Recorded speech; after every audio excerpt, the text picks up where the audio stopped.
घनघोर रात में आंचल अपने पति रमेश का इंतजार कर रही थी। दरवाजा खुलता है, रमेश आता है। सुनो, ये शादी मेरी मर्जी से नहीं हुई। मैं कभी भी तुम जैसी काली लड़की से शादी नहीं करता, लेकिन मम्मी पापा न जाने क्या सोचकर मान गए। ये कमरा मेरा है, तुम बराबर वाले कमरे में चली जाओ।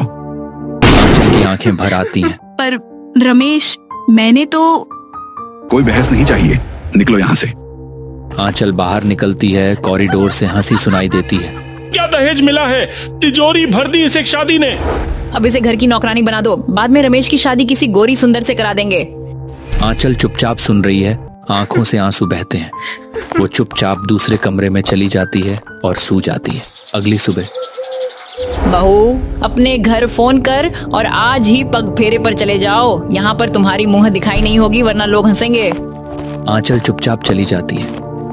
आंचल अपने मायके पहुंचकर चुपचाप अपने कमरे में चली जाती है और धीरे धीरे रोने लगती है। दिन बीत गया, लेकिन ससुराल से कोई लेने नहीं आया। शाम ढलती है, आंचल स्टोर रूम जाती है। वहां पर वो जहर पीती है। उसकी आत्मा अलग हो जाती है। ये मेरा शरीर, मैं मर चुकी हूँ। पर अब उसकी आत्मा भटक रही थी, बदले की आग में जलती। वो अपने ससुराल जाती है। सास, ससुर, रमेश जेवर और पैसे गिन रहे हैं। अब समझ आया, ये सब प्लान था। कमरे में हवा चलती है, घड़ी गिरती है। तभी रमेश का फोन बजता है। माँ, आंचल के पापा का फोन था।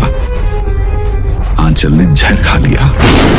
अच्छा हुआ, खुद ही मर गई। अब तुम्हारी पसंद की लड़की लाएंगे। तीनों दरवाजे की तरफ बढ़ते हैं, पर दरवाजा खुद ब खुद बंद हो जाता है। ये क्या? कौन है? पलंग पर रखे नोट और जेवर जलने लगते हैं। ये सब क्या हो रहा है? भागो! रमेश को कोई खींचता है, वह गिरता है, सिर में चोट लगती है। बचाओ, कोई मुझे खींच रहा है। खिड़की के पास आंचल सफेद साड़ी में हंसती है। क्यों? दहेज चाहिए था ना? ले लो, अब तुम्हारे बेटे को साथ ले जाऊंगी। बहू, हमें माफ कर दो, मेरे बेटे को छोड़ दो। आंचल रमेश का गला दबा रही है। रमेश मर जाता है। मम्मी पापा बेहोश हो जाते हैं। पुलिस आती है। क्या हुआ यहाँ? हमारी बहू ने मारा हमारे बेटे को। आपकी बहू तो सुबह ही मर चुकी थी। पुलिस घर खंगालती है, कुछ नहीं मिलता। हमें तो आपकी बहू का कोई सुराग नहीं मिला है, फिर भी हम जांच करेंगे।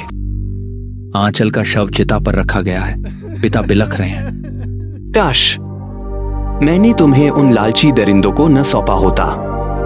आंचल की आत्मा सास ससुर को दूर से देखती है, फिर अंधेरे में विलीन हो जाती है। दहेज की आग ने एक और बेटी को निगल लिया, लेकिन इस बार वो चुप नहीं रही, क्योंकि कुछ दर्द इतने गहरे होते हैं कि वे मरने के बाद भी आवाज बनकर लौटते हैं।